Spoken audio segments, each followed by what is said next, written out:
Hey everyone. I'm not really the type to post online, but I've been reading stories here for a while, and they help me process some of the weird turns my life took. So, I figured maybe mine could help someone too. I wasn't born in an English-speaking country. When I moved to the US at 19, I barely knew how to ask for directions, but I had this dream to become a doctor. People laughed at me back then. My first job was washing dishes in a diner, and my accent was so thick customers thought I was saying dog when I meant doctor. Anyway, fast forward a few years, lots of night classes, endless studying, rejection letters, then finally, medical school. I learned English the hard way, through failure, embarrassment, and sheer stubbornness. I was proud of myself. My life was finally stable. That's around when I met her. I'll call her Samantha. She was kind, patient, and funny. At least, that's what I thought. She helped me practice pronunciation, made flashcards for my exams, and used to say she admired my determination. For the first time in my life, I thought I'd found someone who truly believed in me. But over the years, little things started to feel off. It wasn't anything dramatic at first. Just her phone always flipped face down, sudden girls' nights that popped up without warning, and this growing emotional distance I couldn't quite put into words. I brushed it off, telling myself I was being paranoid or that I was too tired from my residency.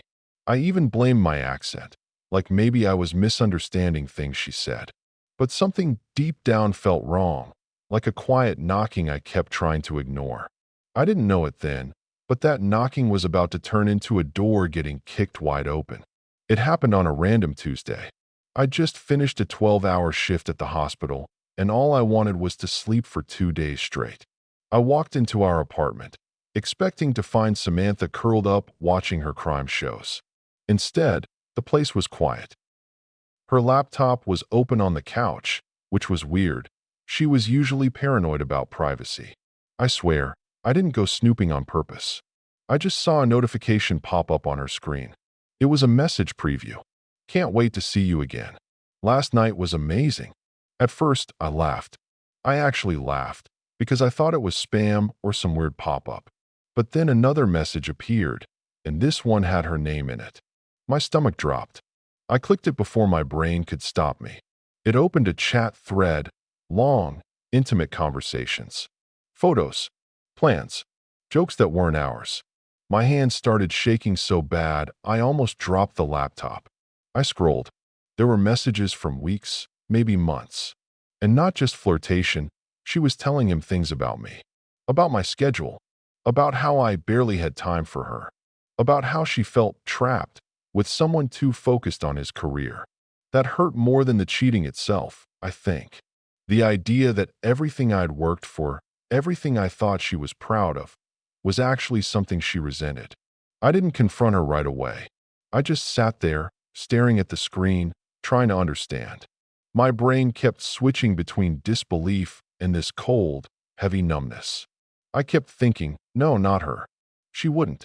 When she finally came home a few hours later, humming and holding takeout bags, I realized I couldn't keep pretending. Something inside me snapped into place. Who's Daniel? I asked. Her face froze like a statue. She didn't answer right away. Her smile just vanished. She blinked, looked at me, then at the laptop, and I saw it. That flicker of recognition that told me she knew exactly what I'd seen. Where did you get that name? She asked, her voice all shaky, trying to play dumb. I didn't raise my voice. I was too tired, too disappointed. From your messages, I said quietly. The ones you forgot to close before I got home. She dropped the takeout on the table, like it suddenly weighed 100 pounds. It's not what you think, she said. God, that cliché line, I actually laughed. A small, bitter laugh that didn't sound like me. Okay, I said, then tell me what it is. At first, she claimed Daniel was just a friend. Then someone she met through work. Then someone she was emotionally close to. Each time she said it, she backpedaled, her story collapsing like a house of cards. When I told her I'd read everything, she just sat down and started crying. I remember standing there, watching her cry, and feeling absolutely nothing. Not anger, not sadness, just emptiness. Then she said, "You were never here, you know? You were always studying, working, talking about patience." I felt invisible. That hit me. Because she was right about one thing. I was busy. I had to be. English wasn't my first language. I had to work twice as hard just to stay afloat in med school. I thought I was building a future for us, not realizing she was already building one with someone else. I asked her if she loved him. She didn't answer. Just silence. That silence told me more than any words could have. So I grabbed my jacket, walked out, and sat in my car for 2 hours. I didn't even turn on the engine. I just sat there, staring at the steering wheel, trying to figure out when everything I worked for had turned into this. I didn't go back inside that night. I slept in my car, right there in the hospital parking lot. It wasn't comfortable, but at least it was quiet. No lies, no crying, no pretending. The next morning, I went straight to work. No shower, no change of clothes, nothing. My coworkers probably thought I'd pulled another overnight shift. In a way, I had, just one of a different kind. During my lunch break, she texted me. Dozens of messages, all variations of, "Please come home. We can fix this. I made a mistake. You don't understand how lonely I was." Lonely. That word cut deep. Because she knew what it took for me to get here. Every night of studying English flashcards until my brain felt fried. Every morning, I'd wake up at 4 a.m. to get through med school. And she called it lonely. Later that week, she showed up at the hospital. She waited for me in the parking lot, looking small, holding my favorite coffee. For a second, my heart softened. Old habits, I guess. But then she said something that snapped me right back. "I didn't mean to hurt you, but you have to understand. Daniel makes me feel seen." That was it. The apology that wasn't an apology. The justification wrapped in pity. I just said, "You're free to be seen by him," and walked away. That night, I packed my things. Funny thing, I realized I didn't have much there that really felt like mine. Most of what I'd brought into that relationship was myself. My time, my effort, my trust. And those were the things she'd already taken. I moved into a small apartment near the hospital. Bare walls, secondhand furniture, but peace. The kind of peace that doesn't depend on someone else's honesty. Still, I couldn't shake the questions. Was it my fault? Did I push her away by working too hard? Was I too focused on becoming someone, and not enough on being someone for her? About 3 weeks after I moved out, I started to feel like I was finally breathing again. I'd wake up early, go for runs, throw myself into work. My residents joked that I was married to medicine, and honestly, I preferred that to being married to heartbreak. Then, one night, I got a call from an unknown number. Normally I don't answer, but something made me pick up. "Is this doctor?" the voice asked. "Yes," I said, cautious. "This is about a patient named Daniel." I froze. That name. That name. Turns out, the Daniel she'd been seeing had come into the ER where I worked. A motorcycle accident. Severe injuries. They needed his emergency contact. And guess who he had listed? Samantha. My brain was spinning. I wasn't sure if it was karma, coincidence, or just the universe playing a cruel joke. When she showed up at the hospital, I saw her before she saw me. She was crying, shaking, holding his hand like her whole world had shattered. And for a strange, uncomfortable moment, I didn't feel anger. I felt pity. Because seeing her like that, it hit me. I wasn't part of her life anymore. I wasn't the one she ran to. Whatever love had existed between us had died long before that phone call. After her initial shock of seeing me there, she whispered, "I didn't know he'd end up here." I said, "Neither did I." She tried to explain herself again, saying it was never supposed to go this far, that she never wanted to hurt anyone.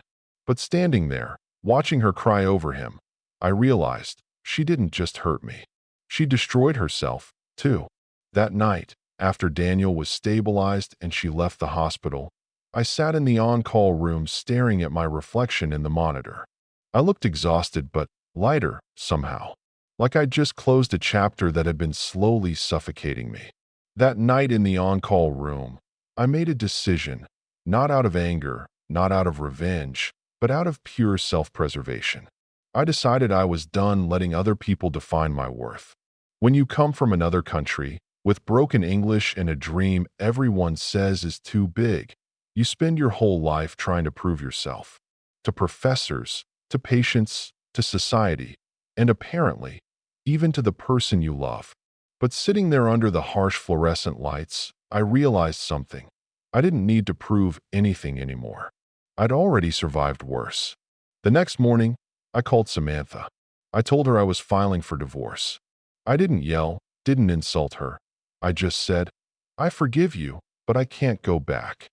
She cried again, said she understood, said she didn't deserve forgiveness. And maybe she was right. But forgiveness, I've learned, isn't really for the other person. It's for you. So you can stop dragging their ghost around everywhere you go. After that, I threw myself into my work, not as an escape this time, but as a choice. I started volunteering with immigrant kids who wanted to go into medicine. I taught them the kind of English I once struggled with, medical terms, patient interaction, confidence. One kid asked me, Dr. M, how do you stay so calm when bad things happen? I smiled and told him the truth. Because sometimes, bad things happen to free you from worse things. Still, every now and then, I get this strange email from Samantha. Not long, just a few lines. I hope you're okay. I saw your name in the hospital newsletter. I'm proud of you. I never replied. I didn't hate her, but I didn't know her closure either. For the first time in my adult life, I felt like I was finally living for me. A few months later, I was walking through the hospital cafeteria, just grabbing coffee before another long shift. It was one of those days where you barely know what day it is. Then I heard someone call my name, softly, almost unsure. It was Samantha. She looked different. Not bad, just tired. Her eyes didn't have that spark of control she used to have. She told me she was there visiting Daniel. Apparently, he was still recovering but out of danger. We talked for a bit, awkwardly at first. Then she said something that stuck with me.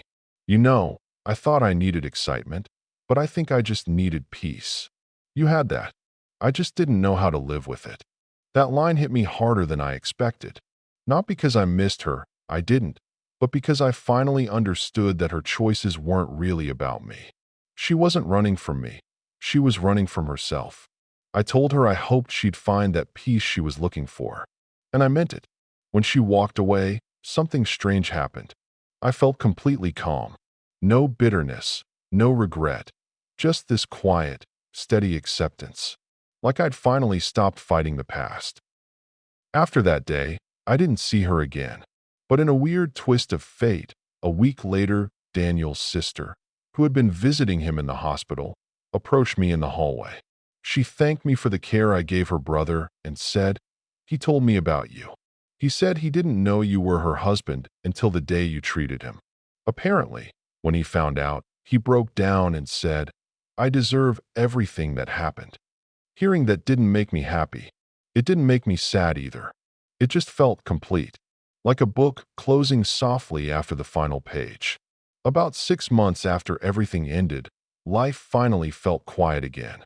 My days were predictable: morning rounds, clinic hours, late nights writing patient notes. I'd come home to my tiny apartment, make tea, and study for my board exams. It wasn't exciting, but it was peaceful. Then one afternoon, I was giving a guest talk at a community center about pathways to medical school for first-generation students. Afterward, a young woman came up to me, confident, bright-eyed, and curious. She said, I think my mom was one of your ESL teachers years ago. We started talking. Her name was Lena. She told me she remembered me as the guy who used to carry a medical dictionary everywhere. I laughed, because that was definitely me. She'd gone into nursing and was working in the same hospital system. What started as friendly small talk turned into shared lunches, then coffee breaks, then study sessions. She didn't treat me like a story or a project. She talked to me like a human being. One evening, while we were walking out of the hospital, she said something I didn't realize I needed to hear. You're allowed to want good things again, you know. It hit me hard, because up until then, I was living like someone who had already used up all his chances at happiness. Like life had to be all about recovery, not rediscovery. With Lena, it was different. No drama, no secrets, just calm honesty. When I told her about my past, the cheating, the divorce, everything, she didn't flinch. She just said, "You didn't fail. You just outgrew the wrong story." That night, for the first time in a long time, I didn't dream about the past. I dreamed about the future. It happened in the most ordinary way. No dramatic music, no movie moment. Just a regular Tuesday afternoon. I was eating lunch in the hospital courtyard, tuna sandwich, black coffee, the usual. The sun was out, and for once, no one was paging me. I saw a couple sitting at a nearby table, laughing, sharing fries. For a moment, that old ache hit me, the one that used to say you lost that. But then another thought followed it, quiet but firm. And you survived that. That's when I knew I'd finally healed. Not because I forgot what happened, but because it stopped defining me. Later that day, I got an email from Samantha, the last one she ever sent me. It just said, "I wanted you to know that Daniel and I broke up. I'm going back home for a while. I'm sorry for everything. I hope you found peace." I read it once, closed my laptop, and went right back to my charts. Not out of coldness, but because it simply didn't matter anymore. She was a chapter, not the whole book. When I told Lena about it later that night, she smiled and said, "That's how you know you're free, when their name feels like a distant story, not an open wound." We spent the evening walking downtown, talking about everything but the past. It felt strange to realize how far I'd come from the man who once sat in his car outside the apartment, too numb to start the engine. Now I was living, not surviving, not escaping. Living. And when I got home that night, I caught myself smiling in the mirror. Not because everything was perfect, but because I finally believed it could be again. A few weeks later, I got a message that caught me completely off guard. It wasn't from Samantha this time. It was from Daniel's sister. She said, "I hope this isn't inappropriate, but I wanted to thank you again. You probably don't realize how much your kindness meant when my brother was in the hospital. He's recovering, and he's been talking about wanting to make things right with you." I sat there staring at the screen, torn between disbelief and curiosity. Part of me wanted to delete it and move on. But another part, the part that had learned that forgiveness wasn't weakness, told me to hear him out. So, I agreed to meet. We met at a small cafe near the hospital. He looked rough, thinner, pale, walking with a limp. He didn't make excuses. He didn't try to justify what happened. The first thing he said was, "You didn't deserve any of it." He told me how he and Samantha had met through a work project, how it started innocently, and how they both kept going even when guilt ate at them. Then he said something that stuck with me. "I thought I was stealing her love from you. Turns out, I was just borrowing her emptiness." That hit harder than I expected, because he wasn't wrong. We talked for almost 2 hours. By the end, he said, "I know you don't owe me anything, but I needed to tell you I'm sorry to your face." And you know what I did? I shook his hand. I told him, "You already paid for it. Life has a way of collecting its debts." As I left the cafe, I realized forgiveness isn't about erasing the past. It's about refusing to let it poison your future. I didn't feel like a victim anymore. I felt like someone who'd finally stepped out of a storm and didn't need to look back to see if it was still raining. A few months later, things started falling into place in a way I hadn't expected. I was finishing a late shift when one of the interns came running up to me, holding a folder.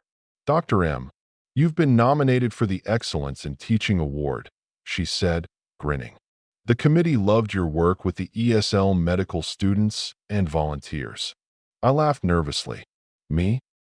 A kid who once barely spoke English, who used to hide in the library copying medical terminology over and over, now being recognized for teaching? It felt surreal. That night, I went home and saw Lena waiting with a cup of tea. I told her about the award, and she squeezed my hand. "You've earned it. You've earned everything you're building," she said. And then it hit me. Every sleepless night, every rejection letter, every heartbreak, every betrayal, it all led to this. Not in some dramatic, everything works out perfectly way, but in a quiet, steady sense of accomplishment and peace. I thought about Samantha, Daniel, the chaos, the heartbreak, and I realized that without all of it, I wouldn't have grown into the person capable of teaching, helping, or even loving again. Sometimes, life doesn't give you what you want. Sometimes, it gives you exactly what you need, even if you can't see it in the moment. It hit me one evening while I was grading papers for one of the ESL medical workshops I ran. I was reading a student's essay about overcoming obstacles, and it was full of raw honesty, mistakes, struggles, fears, but also determination. I paused and realized something. That essay was me years ago, that young man who barely knew English, who stayed up all night memorizing terms, who felt invisible in a new country. He was still inside me. I thought back to the years I spent building my life, juggling jobs, studying, learning English, becoming a doctor. The heartbreak with Samantha, the betrayal, the feeling of being unseen, those weren't detours. They were part of the curriculum life handed me. It hit me harder than any exam ever could. Life isn't just about surviving the tests. It's about what you do with the lessons afterward. I told the students, your mistakes, your setbacks, your heartbreaks, they're not the end. They're the materials to build something stronger. Don't waste them feeling small. I think that was the first time I truly felt like I was standing on solid ground. Not because the past disappeared, but because I finally understood how to use it. A few weeks later, Lena and I decided to take a short trip, just a weekend getaway to a small town by the lake. Nothing fancy, just quiet cabins, long walks, and time to breathe without hospital alarms in the background. On the first night, we sat on the dock, watching the water ripple in the moonlight. I thought about how far I'd come, from that terrified kid struggling with English, to a med student, to a doctor, to someone who had learned to forgive and move on. Lena turned to me and said, "It's amazing how life gives you the hardest lessons just to make space for the beautiful ones." I nodded, and she was right. The heartbreak, the betrayal, the sleepless nights, the mistakes, they were all part of this. I realized growth isn't linear. It's messy, unpredictable, sometimes painful, but the rewards, when you reach them, are quietly stunning. For the first time in years, I didn't feel the urge to overanalyze everything. I didn't need to control every outcome. I just existed in that moment, letting the calm and the happiness sink in. It was peaceful, and I understood that peace was something I'd earned, not something that was given. Looking back now, I realize just how much I've grown, not just as a doctor or an immigrant learning a new language, but as a person. Life threw me betrayals, heartbreak, and moments where I felt invisible. I thought those things would break me, but instead, they became the foundation for the person I am today. Here's what I learned. Trust yourself first. No one else is responsible for your growth or your happiness. Forgiveness is for you, not them. Letting go doesn't mean accepting what they did. It means freeing yourself. Hardship is a teacher. Every setback, every heartbreak, every sleepless night isn't wasted if you use it to build something stronger. Peace is earned, not given. You don't find it by avoiding pain. You find it by surviving it, learning from it, and choosing yourself. Love can come again. Just because someone breaks your heart doesn't mean your capacity to love disappears. It just becomes wiser, deeper. I know some of you reading this might be struggling with betrayal, heartbreak, or feeling like your efforts go unnoticed. I want you to know, it does get better. It takes time, reflection, and courage to let go, but you can reach a place where your past doesn't control you anymore. And honestly, that's more satisfying than anything else I've achieved. Here's the truth. Life doesn't magically erase pain, and people don't always turn out the way you hope. But that doesn't mean your story is over. It just means the next chapter is yours to write. I'm a doctor now. I've learned English, survived betrayal, and built a life I can be proud of. I have Lena by my side, students who inspire me, and a sense of peace I never thought I'd feel. I still think about Samantha sometimes, but only to remind myself how far I've come. If there's one piece of advice I can give anyone going through heartbreak or betrayal, it's this: focus on building yourself. Study, work, create, laugh, forgive, not for them, not for anyone else, but for you. Life is unpredictable and messy, but it's also full of unexpected beauty if you're willing to keep going. So, to anyone feeling lost, heartbroken, or like the world is against you, your past doesn't define your future. You have the power to take the pieces, learn from them, and create something stronger, something brighter. And trust me, when you finally do, that moment of quiet peace, where you can just breathe and smile without fear, it's worth every sleepless night, every tear, and every setback. You'll get there.